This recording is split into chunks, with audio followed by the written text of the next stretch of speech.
My name is مريم الخواجة and I'm a human rights activist from Bahrain. I want you to all picture with me a country in which a few years ago, when one person spoke out and said that the Prime Minister of Bahrain is responsible for the economic problems in Bahrain, he was arrested that night and put in prison for 2.5 months. Just a few months ago, people were in the Pearl Roundabout, and they were saying things like, down with the regime, like down with the king, and they were speaking freely. Now you can imagine where we were and where we have become. Inside the roundabout, there were different things happening. You had a part of the roundabout where people were making paintings. You had a part of the roundabout where there was a small gathering for children who were creating paintings saying, I love Bahrain. In other parts, we had a stage there was a stage that was put up and people were singing. There was poetry that was read. Ayat al-Qarmazi is a young woman from Bahrain who's 20 years old. She decided to write a poem about the uprising. And she read this poem in front of the protesters at Pearl Square. Ibrahim Sharif is a liberal Sunni man who's the president of the National Action Democratic Society. He's a man who called for a constitutional monarchy, and he was one of the heroes that led a group of young men back to the roundabout after people were taken out violently.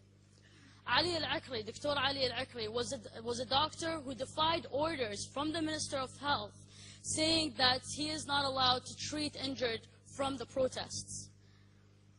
What happened after that was that the government cracked down brutally on the roundabout. I was there myself, and I saw how it happened.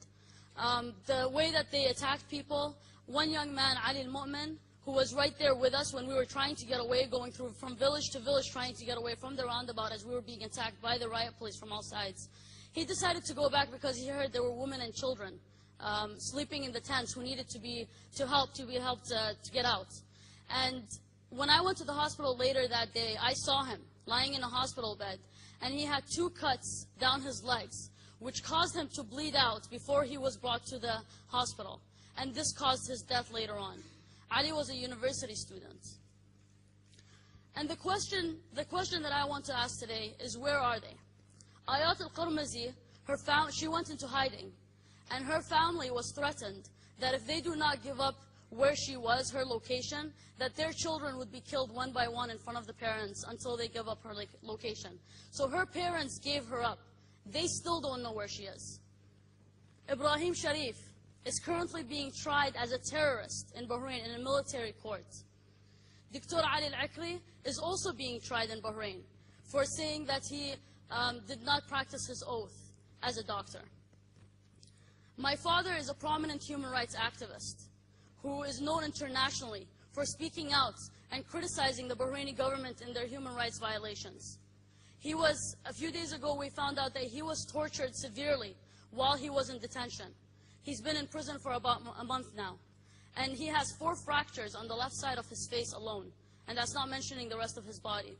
He is also currently undergoing a military trial as a terrorist with Ibrahim Sharif. Unfortunately, in Bahrain, anyone who speaks out, defends human rights, says we want human rights or freedom, is seen as a terrorist or having a pro-Iranian agenda. My last question to you today is, where is Ali Abdel Imam? Open up your files, your Freedom Forum files. He's right there on your papers. And my question to you is, where is he? Because we don't know. Thank you.